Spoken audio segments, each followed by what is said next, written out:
गूंगी गुड़िया कही जाने वाली प्रधानमंत्री इंदिरा गांधी ने जब 1971 के वॉर में भारत को लीड किया और हम जिस तरह से वॉर जीत गए, उससे ना तो सिर्फ देश बल्कि विदेशों में भी इंदिरा गांधी के नाम के जलवे फैल गए। लेकिन जल्दी ही समय ने करवट बदली और इंदिरा गांधी एक डेमोक्रेटिक लीडर की जगह एक डिक्टेटर की तरह फैसले लेने लगी। 25 जून 1975 को जब इंदिरा गांधी ने इंटरनल डिस्टरबेंस के नाम पर पूरे भारत में इमरजेंसी घोषित कर दी थी तो लोगों के मुंह बंद थे, प्रेस की कलमें तोड़ दी गई थी, हजारों स्टूडेंट्स और ऑपोजिशन लीडर्स, एक्टिविस्ट, इंटेलेक्चुअल्स और जर्नलिस्ट को जेल में डाल दिया गया था और पूरा भारत सिर्फ और सिर्फ प्रधानमंत्री के इशारे पर चलने को मजबूर हो गया था। पूरे 21 महीने चले इस इमरजेंसी की सच्चाई क्या थी? क्यों भारत में आज भी 1975 के इमरजेंसी को darkest phase of Indian democracy कहा जाता है? और आखिर ऐसी क्या मजबूरियां थी जिनका हवाला देकर इंदिरा गांधी ने देश में इतना लंबा इमरजेंसी पीरियड चलाया? नेशनल इमरजेंसी एक ऐसा पीरियड होता है जब किसी कारणवश देश की इंडिपेंडेंस या सिक्योरिटी कॉम्प्रोमाइज होने के कगार पर आ जाती है।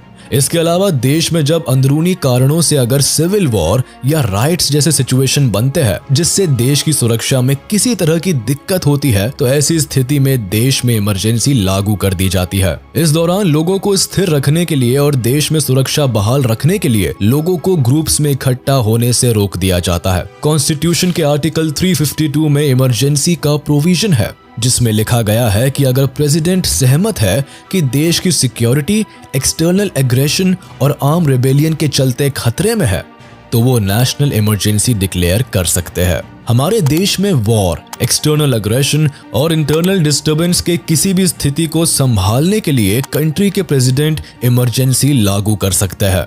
कुल मिलाकर इमरजेंसी के दौरान जनता के फंडामेंटल राइट्स को कर्ब कर लिया जाता है और देश इस पीरियड में पूरी तरह ऑटोक्रेसी की तरह फंक्शन करता है। 1975 में इंटरनल डिस्टर्बेंस का हवाला देते हुए इंदिरा गांधी ने भी देश में इमरजेंसी लागू कर दी थी। लेकिन ये पहली बार नहीं था जब देश में नेशनल इमरजेंसी लगाई गई थी, बल्कि आजाद भारत में इससे पहले भी 2 बार इमरजेंसी लगाई गई थी। भारत में सबसे पहली इमरजेंसी लगाने वाले नेता प्रधानमंत्री जवाहरलाल नेहरू थे, जिन्होंने 1962 में इंडो चाइना वॉर के दौरान देश में इमरजेंसी लागू की थी, जिसके 5 साल बाद 1968 में इस इमरजेंसी को रिवोक किया गया। इसके बाद भारत को दूसरी इमरजेंसी का सामना 1971 में करना पड़ा, जब भारत पाकिस्तान के युद्ध के चलते प्रधानमंत्री इंदिरा गांधी ने देश में आपातकाल घोषित किया था। एक तरफ जहां दूसरी इमरजेंसी अभी भी चल रही थी, वहीं 1975 में इंदिरा गांधी ने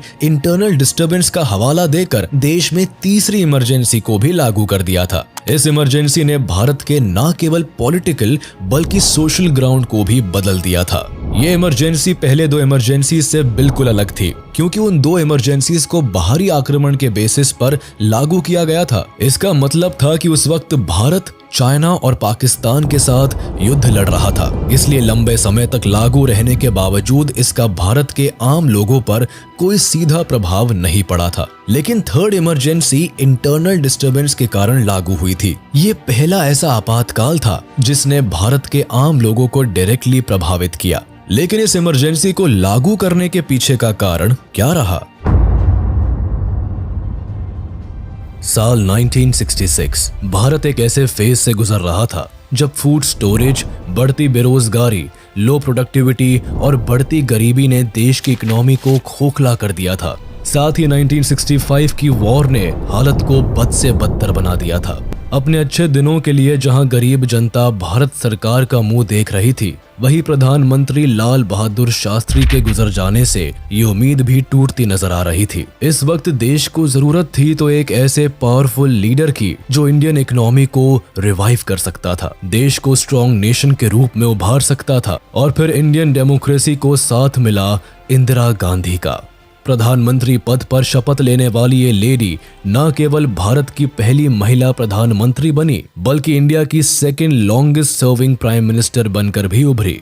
लेकिन उनके लिए शुरुआत इतनी भी आसान नहीं रही। 1966 में जब सत्ता की कमान इंदिरा गांधी ने संभाली तो केवल देश ही मुश्किलों से नहीं गुजर रहा था, बल्कि कांग्रेस पार्टी भी इंटरनल डिस्टर्बेंस से गुजर रही थी। वह पार्टी की सबसे वीक लीडर थी, जिसका सत्ता में आना ऑपोजिशन पार्टी के लिए एक मजाक था। खुद राम मनोहर लोहिया का कहना था कि इंदिरा गांधी सत्ता में बैठी वो गूंगी गुड़िया है जिसे कांग्रेस पार्टी ने पर्दे पर खड़ा किया है। इसके साथ ही जनता के बीच में उनकी छवि एक कमजोर लीडर की बनी रही।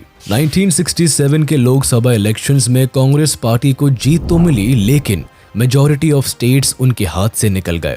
इंदिरा गांधी अपने आप को अब तक एक मजबूत प्राइम मिनिस्टर साबित नहीं कर पाई थी, लेकिन उनकी इमेज भी धीरे धीरे बदलती नजर आई। कभी हिचकिचाहट के साथ यूनियन बजट पेश करने वाली प्रधानमंत्री आने वाले दिनों में बैंक नेशनलाइजेशन और प्रिवी पर्स एबोलिशन जैसे कई बड़े फैसले लेती है, जिसकी वजह से वो स्ट्रॉन्ग लीडर बनकर उभरती है और देश में इमरजेंसी का कारण भी बनता है।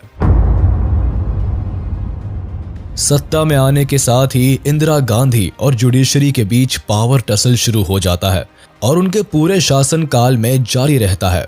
जहां एक तरफ वो विकास के लिए कुछ कड़े और बड़े कानून बदलने की कोशिश करती है, वहीं उनके रास्ते में जुडिशरी सबसे बड़ी मुसीबत बनकर खड़ी हो जाती है, जो कई बार उनके फैसले को ओवर रूल करती है। इसका सबसे बड़ा एग्जाम्पल हमें बैंक्स नेशनलाइजेशन और प्रिवी पर्स एबोलिशन के रूप में देखने को मिलता है। इसकी शुरुआत 1969 में हुई, जब प्रधानमंत्री इंदिरा गांधी भारत के 14 प्राइवेट बैंक को नेशनलाइज करने का फैसला लिया। इसके तहत प्राइवेट बैंक्स की ओनरशिप अब सरकार के हाथ आने वाली थी। जाहिर है JRD टाटा जैसे बिजनेसमैन और इन्वेस्टर्स इस फैसले के पक्ष में नहीं थे।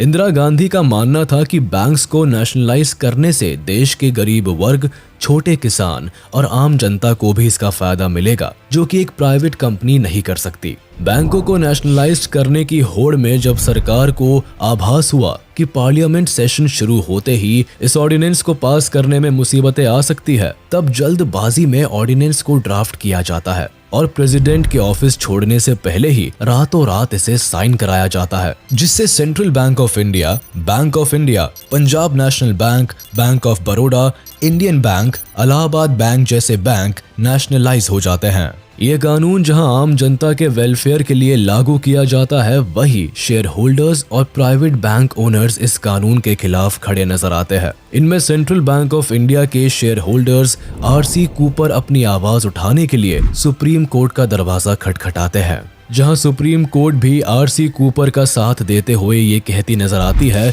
कि यह फैसला 14 नेशनलाइज्ड बैंक्स और शेयर होल्डर्स के लिए काफी डिस्क्रिमिनेटरी और अनफेयर है। साथ ही इसके लिए उन्हें दिया जाने वाला कॉम्पनसेशन भी काफी कम है, इसीलिए इस ऑर्डिनेंस को रिजेक्ट कर दिया जाता है। सुप्रीम कोर्ट का यह फैसला शेयर होल्डर्स के लिए एक बड़ी जीत जरूर होती है, लेकिन इंदिरा गांधी इस हार को एक्सेप्ट नहीं करती। जल्द ही वो इंडियन कॉन्स्टिट्यूशन में एक न्यू अमेंडमेंट लेकर आती है, जिसके तहत सुप्रीम कोर्ट का फैसला रिवर्स हो जाता है और भारत के 14 प्राइवेट बैंक्स को नेशनलाइज कर दिए जाते हैं। इंदिरा गांधी का ये डिसीजन पूरे इंडियन बैंकिंग सिस्टम को बदल कर रख देती है। अब तक जो बैंक्स केवल शहरों तक सीमित थे, उनकी कई ब्रांचेस देश के गांव कस्बों तक पहुंच जाती है और इंदिरा गांधी का ये फैसला उन्हें जनता के दिल में एक खास जगह दिलाने में कामयाब रहता है। लेकिन वो यही नहीं रुकती, बल्कि और एक नया बिल इंट्रोड्यूस करती है जो रॉयल फैमिलीज की जड़ें हिला देती है।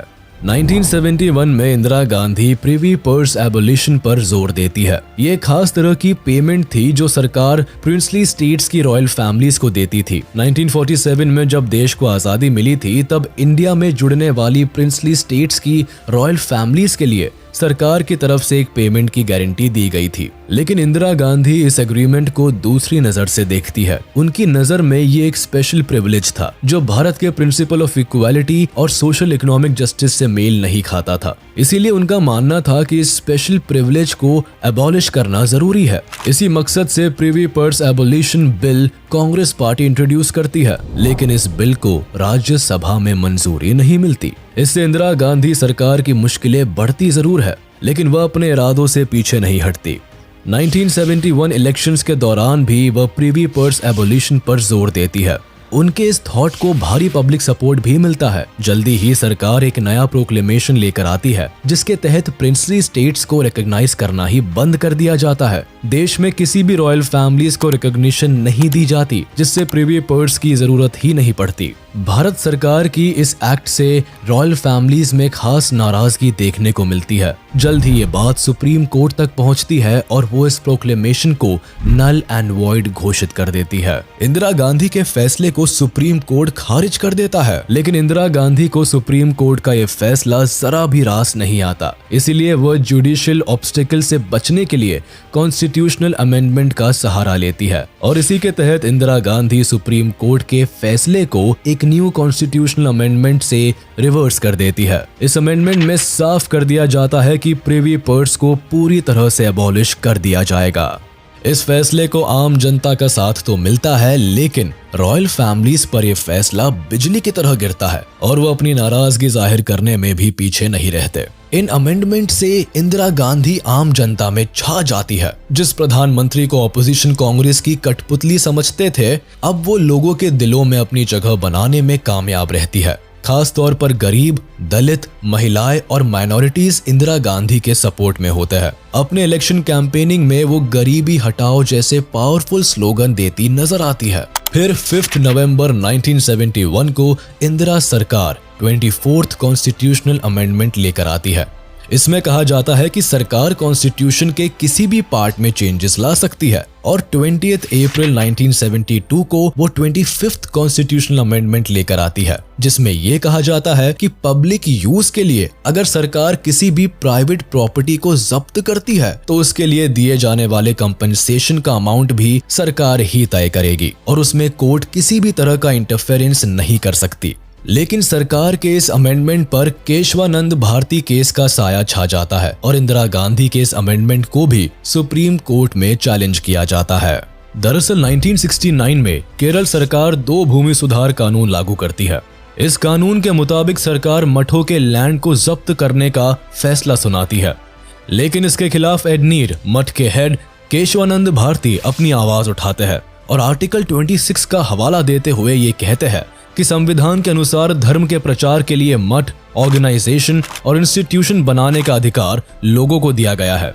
इसीलिए सरकार ने संस्था की जमीन जब्त करने के लिए जो कानून बनाए वो कॉन्स्टिट्यूशन के खिलाफ है। कानून में इस तरह किए गए बदलाव को लेकर केशवानंद भारती सुप्रीम कोर्ट पहुंच जाते हैं और ना केरल सरकार बल्कि इंदिरा गांधी की सरकार को भी खुली चुनौती देते हैं। इस केस में सुप्रीम कोर्ट के सामने सबसे बड़ा सवाल आता है कि क्या पार्लियामेंट कॉन्स्टिट्यूशन में अनलिमिटेड बदलाव करके उसका बेसिक स्ट्रक्चर बदल सकती है। 24 अप्रैल 1973 को सुप्रीम कोर्ट के 13 जजेस की बेंच केशवानंद भारती केस में ऐतिहासिक फैसला सुनाती है, जिससे भारत के हर एक नागरिक के फंडामेंटल राइट्स का भविष्य तय हो जाता है। 68 डेज की लगातार सुनवाई के बाद सुप्रीम कोर्ट इस नतीजे पर पहुंचती है कि सरकार कॉन्स्टिट्यूशन में अनलिमिटेड अमेंडमेंट कर सकती है, पर वह संविधान के बेसिक स्ट्रक्चर को नहीं बदल सकती। यानी कि सरकार फेडरलिज्म, सेक्युलरिज्म, इक्वालिटी और रूल ऑफ लॉ जैसे प्रिंसिपल्स को नहीं बदल सकती।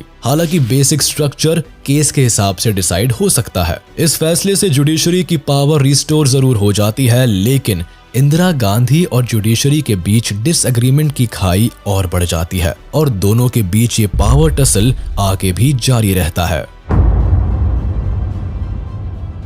1971 में कांग्रेस एक बड़ी मेजॉरिटी से जीतती है और इंदिरा गांधी एक बेहद ही डोमिनेंट प्राइम मिनिस्टर बनकर उभरती है। केवल तमिलनाडु को छोड़कर पूरे भारत पर इंदिरा की कांग्रेस का ही राज रहता है। उनके स्ट्रॉन्ग डिसीजंस और कॉन्फिडेंट पर्सनालिटी की पॉपुलैरिटी तब और भी बढ़ जाती है जब 1971 के बांग्लादेश लिबरेशन वॉर में भारत को पाकिस्तान पर एक बड़ी जीत मिलती है। साथ ही यूएसएसआर और भारत के बढ़ते रिश्तों के लिए ऑपोजिशन लीडर भी उन्हें मां दुर्गा का रूप कहने से पीछे नहीं रहते हैं। 1971 वो दौर होता है जब इंदिरा गांधी का पॉलिटिकल करियर पीक पर होता है। हालात इस कदर उनके फेवर में होते हैं कि वह अपने फेवरेटिज्म के बेसिस पर कैबिनेट मिनिस्टर्स और चीफ मिनिस्टर्स को चुनती है। ये वॉर इंदिरा गांधी के लिए पॉलिटिकल सुप्रीमेसी जरूर लेकर आती है, लेकिन इसकी कीमत भारतीय लोगों और इंडियन इकोनॉमी को चुकानी पड़ती है। बांग्लादेश से मिलियंस की संख्या में रेफ्यूजी वेस्ट बंगाल और असम जैसे नॉर्थ ईस्टर्न स्टेट्स में जाकर बस जाते हैं। एक तरफ वॉर और दूसरी तरफ बढ़ती रेफ्यूजी पॉपुलेशन का बर्डन इंडियन रिसोर्सेज पर बुरी तरह पड़ता है। इसी दौरान अमेरिकन गवर्नमेंट भारत को दिए जाने वाले एड्स भी बंद कर देती है, जिससे न केवल देश में बेरोजगारी बढ़ती चली जाती है बल्कि गरीबों की संख्या में भी इजाफा होता है।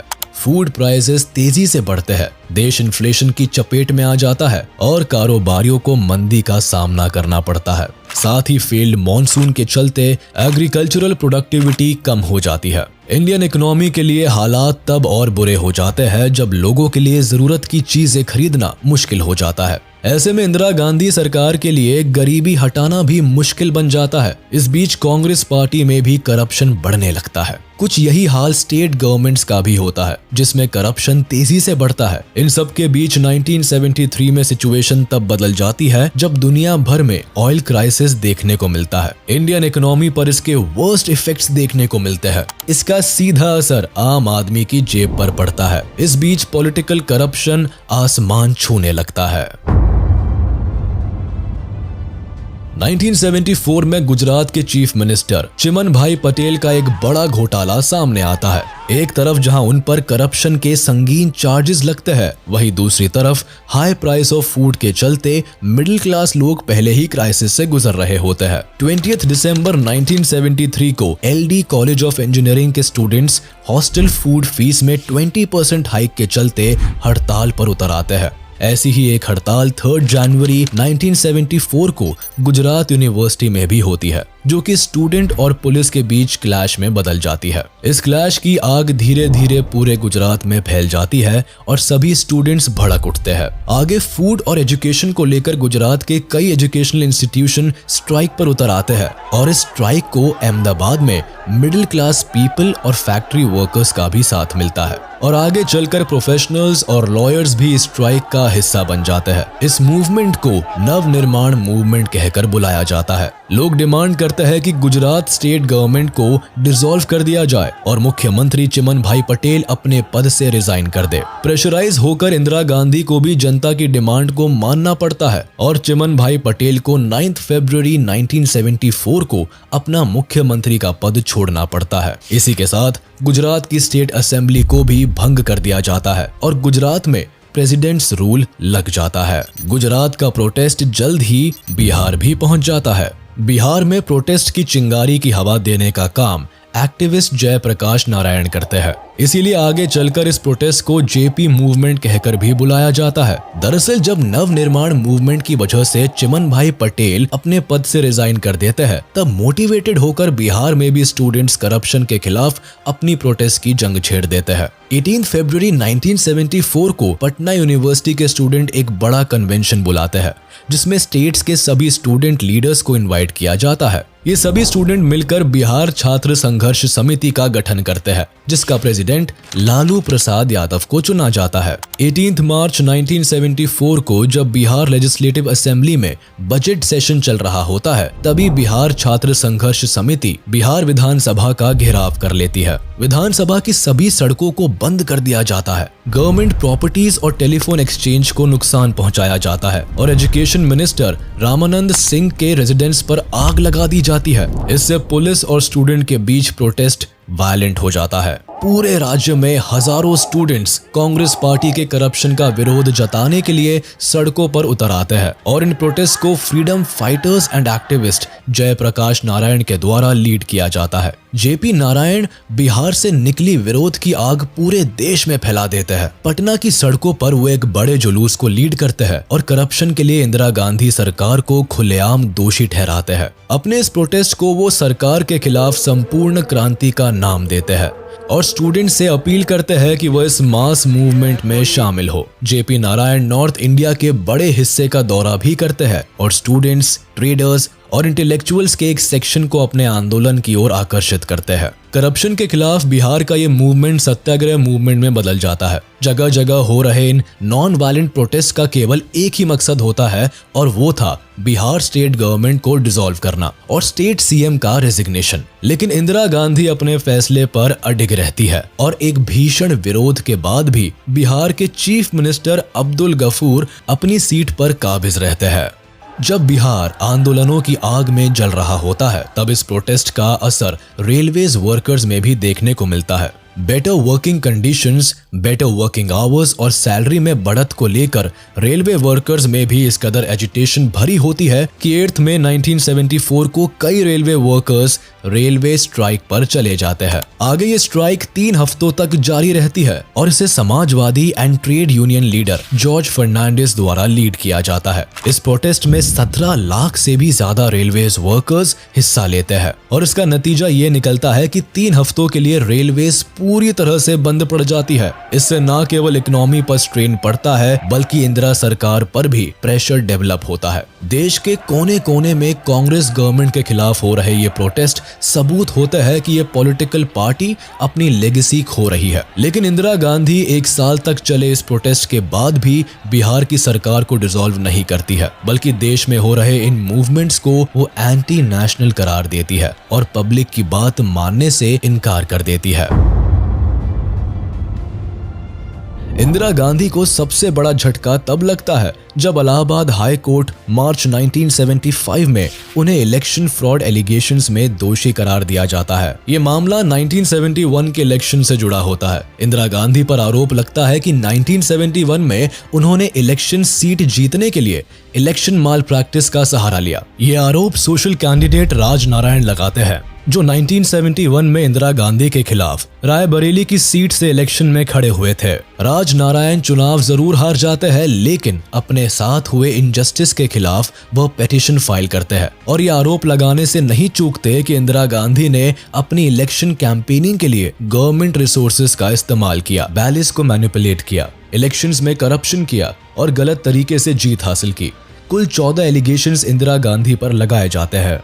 इलाहाबाद कोर्ट मानती है कि इंदिरा गांधी ने यूपी में इलेक्शन भाषण देने के लिए यूपी गवर्नमेंट की मदद से एक बड़ा स्टेज बनाया था। उन पर यह भी आरोप साबित होता है कि अपने पर्सनल इलेक्शन रिलेटेड वर्क के लिए उन्होंने यशपाल कपूर को अपना इलेक्शन एजेंट भी बनाया, जो इलेक्शंस के वक्त भी गवर्नमेंट एम्प्लॉय थे। इलाहाबाद कोर्ट अपनी वर्डिक्ट में इंदिरा गांधी को लोकसभा सीट से डिस्क्वालीफाई कर देती है और डिक्लेयर करती है कि अगले 6 साल तक वो किसी भी इलेक्शन में हिस्सा नहीं ले सकती। ये पहली बार होता है जब देश की प्रधानमंत्री पर इतना बड़ा एक्शन लिया जाता है और उन्हें अपनी पोजीशन से हटाया जाता है। जाहिर था कि प्रधानमंत्री इंदिरा गांधी को हाई कोर्ट का यह वर्डिक्ट एक्सेप्टेबल नहीं होता, इसीलिए वो अपील करने के लिए सुप्रीम कोर्ट का दरवाजा खटखटाती है। लेकिन इससे पहले सुप्रीम कोर्ट का फैसला आता उससे पहले ही देश में हल्ला मच जाता है। इंदिरा गांधी सरकार के खिलाफ कई ऑपोजिशन लीडर सड़क पर उतर आते हैं। मौके का फायदा उठाकर ऑपोजिशन लीडर भी जनता को इंदिरा गवर्नमेंट के खिलाफ करने में सफल रहते हैं। जो जनता कभी इंदिरा गांधी के सपोर्ट में उठती थी अब वही उनके खिलाफ हो जाती है। बगावत की ये आवाज तब और बुलंद हो जाती है जब 24 जून 1975 को सुप्रीम कोर्ट इंदिरा गांधी की अपील सुनती है। इलाहाबाद कोर्ट के फैसले पर स्टे लगाते हुए सुप्रीम कोर्ट साफ कर देती है अगले इलेक्शन तक इंदिरा गांधी प्रधानमंत्री पद पर बनी रह सकती है, लेकिन उनकी सारी प्रिविलेज छीन ली जाएगी। अगले 6 सालों के लिए वो वोट नहीं कर सकती और न ही इलेक्शन में खड़ी हो सकती है। ये वर्डिक्ट इंदिरा सरकार को हिला कर रख देता है। वो सत्ता को हाथ से निकलती हुई देख रही थी। इंदिरा गांधी पर ऑपोजिशन का पलड़ा भारी पड़ने लगता है। ऑपोजिशन लीडर एक बड़ी भीड़ के साथ प्रोटेस्ट करते हैं, रेवोल्यूशनरी नारे लगाए जाते हैं। खुद जेपी नारायण इस बार खुलकर सामने आते हैं और संपूर्ण क्रांति प्रोग्राम लॉन्च करते हैं। देश में बढ़ते करप्शन, इन्फ्लेशन के लिए वो खुलेआम इंदिरा गांधी को जिम्मेदार ठहराते हैं। वो स्टूडेंट से अपील करते हैं कि बाहर निकलकर वो भी इस क्रांति में हिस्सा बने। लगभग 1 लाख लोग उनके समर्थन में रामलीला ग्राउंड में इकट्ठा होते हैं, जहां वो जबरदस्त भाषण देते हुए रामधारी दिनकर की पोइट्री रिसाइट करते हैं कि सिंहासन खाली करो कि जनता आती है। इसके अलावा वह पुलिस और मिलिट्री फोर्स से भी कहते हैं कि अनकॉन्स्टिट्यूशनल सरकार की सुनना बंद कर दे और उनके किसी ऑर्डर्स को फॉलो करना बंद कर दे। इंदिरा गवर्नमेंट जेपी नारायण के इस भाषण को देश में रिवोल्ट भड़काने के रूप में लेती है, जिससे गुस्साई जनता भी अब जेपी नारायण के सपोर्ट में नजर आती है। हालांकि इसके खिलाफ कांग्रेस लीडर्स भी इंदिरा गांधी के सपोर्ट में रैलीज निकालते हैं, लेकिन मामला इस कदर बढ़ जाता है कि एक बड़ा पॉलिटिकल क्राइसिस देश के सामने होता है। जब इंदिरा गांधी को लगता है कि वह अपना बना बनाया पॉलिटिकल करियर खो सकती है और सत्ता की कमान उनके हाथ से फिसल सकती है, तब पावर को कंट्रोल करने के लिए वो इंटरनल डिस्टर्बेंस का सहारा लेती है। 25 जून 1975 की रात को इंदिरा गांधी अपने ट्रस्टेड मिनिस्टर्स के साथ एक मीटिंग करती है और उनके एडवाइस पर देश के प्रेसिडेंट फखरुद्दीन अली अहमद को एक रिटन लेटर भेजती है, जिसमें वो नेशनल इमरजेंसी के लिए रिक्वेस्ट करते हुए कहती है कि इंटरनल डिस्टर्बेंस के चलते देश की सिक्योरिटी को खतरा है, इसीलिए इमीडिएट इफेक्ट के साथ आर्टिकल 352 के तहत नेशनल इमरजेंसी घोषित करना जरूरी है। आगे होता भी ऐसा ही है। 26 जून के अर्ली आवर्स में ही बिना ही किसी वार्निंग के पूरे देश में नेशनल इमरजेंसी डिक्लेयर कर दी जाती है। सुबह जब जनता की आंखें खुलती है तब तक सब कुछ बदल चुका होता है। वो अपने फंडामेंटल राइट्स खो चुके होते हैं, प्रेस अपनी फ्रीडम खो चुकी होती है और कई नेता सलाखों के पीछे होते हैं। लोगों के सामने अब एक ऐसा नेशन होता है जिसकी डेमोक्रेसी पिंजरे में बंद तोते के समान रह जाती है। नेशनल इमरजेंसी का पहला परिणाम ये निकलता है कि आधी रात को ही रैलीज में बैठे ढेरों ऑपोजिशन लीडर्स जैसे अटल बिहारी वाजपेयी, मोरारजी देसाई, चरण सिंह और एल.के. आडवाणी को अरेस्ट कर लिया जाता है। साथ ही प्रोटेस्ट के लीडिंग फेस जेपी नारायण और कई इंडियन एक्टिविस्ट को भी अरेस्ट कर लिया जाता है। उसी रात जब प्रिंटिंग प्रेस कल के न्यूज़पेपर्स की हेडलाइंस छापने की तैयारी कर रही होती है, तभी सरकार सभी लीडिंग न्यूज़पेपर ऑफिस की पावर सप्लाई कट कर देती है। इसके पहले जर्नलिस्ट कुछ समझ पाते उससे पहले ही सभी ऑपोजिशन लीडर, इंडियन एक्टिविस्ट और प्रोटेस्टर्स सलाखों के पीछे होते हैं। अगली सुबह Indira Gandhi all India radio पर आती है और डिक्लेयर करती है कि भाइयों और बहनों, राष्ट्रपति जी ने आपातकाल की घोषणा की है। इससे आतंकित होने का कोई कारण नहीं है। आप सभी गहरे और व्यापक षड्यंत्र से अवगत होंगे जो उस समय से रचा जा रहा है। मुझे विश्वास है कि आंतरिक स्थिति में तेजी से सुधार होगा, जिससे हम जल्द से जल्द इस घोषणा को समाप्त कर सकेंगे। एक ही रात में देश की राजनीति की हवा बदल जाती है। इमरजेंसी लगाने के पीछे इंदिरा गांधी की सरकार सबसे बड़ी वजह 1971 वॉर, 1973 ऑयल क्राइसिस और सूखे को बताती है। सरकार दावा करती है कि रिवॉल्ट्स और प्रोटेस्ट के चलते इंटरनल डिस्टर्बेंस क्रिएट हो रहा है, जो देश की सिक्योरिटी के लिए थ्रेट है।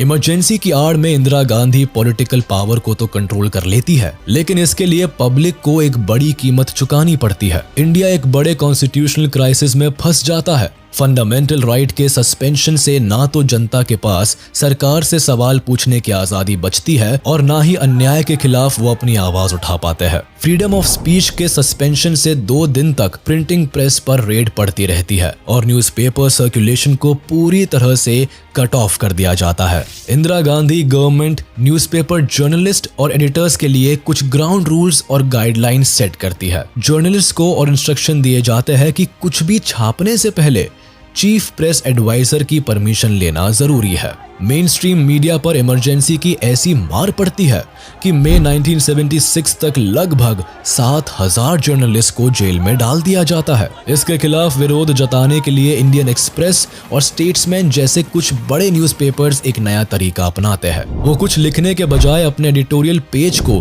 ब्लैंक छोड़ना शुरू कर देते हैं। कुछ यही हाल देश की ऑपोजिशन पॉलिटिकल पार्टीज का भी होता है, जिन्हें अगले 2 साल तक जेल की सलाखों में बंद रखा जाता है। इमरजेंसी के दौरान 1 लाख से भी ज्यादा लोगों को हवालात में बंद रखा जाता है। आरएसएस और जमात इस्लामी जैसी ऑर्गेनाइजेशंस जो हमेशा से सरकार के खिलाफ आवाज उठाती आई थी, उन्हें पूरी तरह बैन कर दिया जाता है। कई एक्टिविस्ट लीडर अंडरग्राउंड हो जाते हैं और सरकार के खिलाफ अपने मूवमेंट को जारी रखते हैं। इलेक्शन पोस्टपोन करा दिए जाते हैं और राज्यों पर प्रेसिडेंट रूल इम्पोज कर दिया जाता है। ट्रेड यूनियन को भी इंदिरा सरकार के फोर्सफुल रूल्स को मानना पड़ता है। जिसके तहत ट्रेड यूनियन एक्टिविटी पर बैन लगा दिया जाता है। वर्कर्स को स्ट्राइक करने की सख्त मनाही होती है। सभी वर्कर्स के लिए फिक्स्ड वेज तय होता है और 2 साल तक बोनस का कोई स्कोप नहीं रखा जाता। इन रूल्स के खिलाफ विरोध जताने वाले हर वर्कर को स्ट्रिक्ट रिप्रेशन का सामना करना पड़ता है।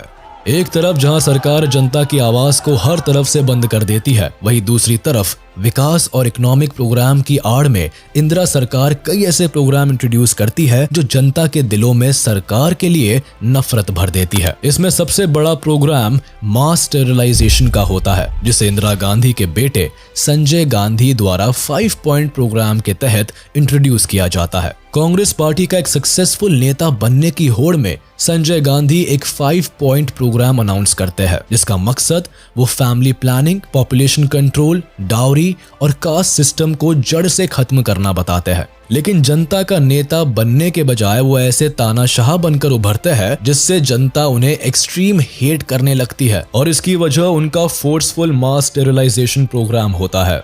1975 से 1977 के बीच पॉपुलेशन कंट्रोल करने के लिए संजय गांधी बड़े ही अनसेफ तरीके से मेन वुमेन की नसबंदी करवाते हैं। इसके लिए लोगों को उनके घर, रेलवे स्टेशंस, फील्ड्स और सिनेमा हॉल से पकड़ कर जबरदस्ती कैंप्स में लाया जाता है और उनकी जबरन नसबंदी कराई जाती है। इसके तहत 81 लाख से भी ज्यादा लोगों को स्टेरिलाइज किया जाता है। भारतीय इतिहास के इस दौर में लोग डर के कारण अपने घरों में छिपकर रहने पर मजबूर हो जाते हैं। एक तरफ जहां संजय गांधी के मास स्टेरिलाइजेशन प्रोग्राम से जनता पहले ही आहत होती है, वहीं अप्रैल 1976 में दिल्ली को ब्यूटीफाई करने के लिए संजय गांधी एक डेमोलिशन ड्राइव लॉन्च करते हैं। दिल्ली को एक सुंदर शहर में बदलने की आड़ में वो कई अनऑथोराइज्ड स्लम्स और सेटलमेंट्स को गिरवा देते हैं। खासकर करोल बाग, टर्कमैन गेट और जामा मस्जिद के करीब बसी सभी बस्तियों को टारगेट किया जाता है। बुलडोजर चलाकर लोगों के घरों को गिरा दिया जाता है। इससे होता यह है कि एक बड़ी तादाद में गरीब लोगों को अपनी जगह और रोजगार छोड़कर पास के गांवों में रिलोकेट होना पड़ता है। इस प्लान के सभी ऑर्डर हालांकि संजय गांधी द्वारा दिए जाते हैं, लेकिन कॉन्स्टिट्यूशनली इस ऑपरेशन को अंजाम देने के लिए उनके पास कोई पद नहीं होता है। संजय गांधी के इस ऑपरेशन को पब्लिक से इतना क्रिटिसिज्म मिलता है कि कई लोग इसके खिलाफ आवाज उठाते हैं और तुर्कमान गेट के पास धरने पर बैठ जाते हैं। लेकिन मामला तब बिगड़ जाता है जब 18 अप्रैल 1976 को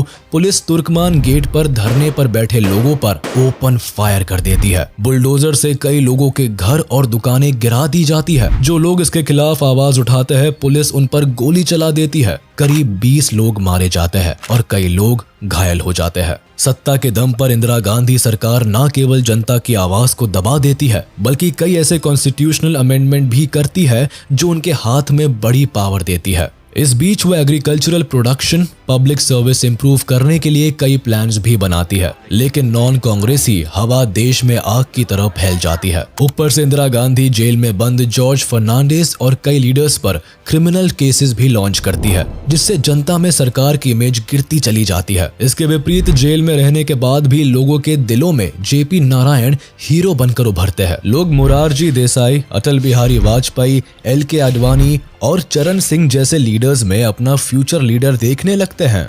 1971 में जिस प्रधानमंत्री को जनता आयरन लेडी की तरह देखती थी, अब वही लोगों के लिए एक तानाशाह बनकर उभरती है। पहली बार देश कांग्रेस का हाथ छोड़ जनता पार्टी का हाथ थामने को तैयार बैठी होती है। जनवरी 1977 को जब सभी प्रिजनर्स को रिहा कर दिया जाता है, तब इंदिरा गांधी को आभास तक नहीं होता कि आने वाले इलेक्शंस उनकी सत्ता का सफाया कर सकते हैं। इसीलिए मार्च 1977 में जब जनरल इलेक्शंस बुलाए जाते हैं, तब कांग्रेस को अपनी जीत की भरपूर उम्मीदें होती है। लेकिन जीत इस बार जनता पार्टी के हाथ आती है, जो अपनी कैंपेनिंग में इंदिरा हटाओ देश बचाओ के नारे लगाते नजर आते हैं। इसी का नतीजा ये निकलता है कि रायबरेली कॉन्स्टिट्यूएंसी से लोकसभा सीट पर इंदिरा गांधी को राज नारायण से करारी शिकस्त मिलती है। कांग्रेस की हार जनता के लिए लोकतंत्र की जीत बनती है और पहली बार देश में नॉन कांग्रेस गवर्नमेंट की सरकार बनती है। पीएम के रूप में सत्ता की कमान मोरारजी देसाई संभालते हैं और इंडियन हिस्ट्री का ये डार्केस्ट चैप्टर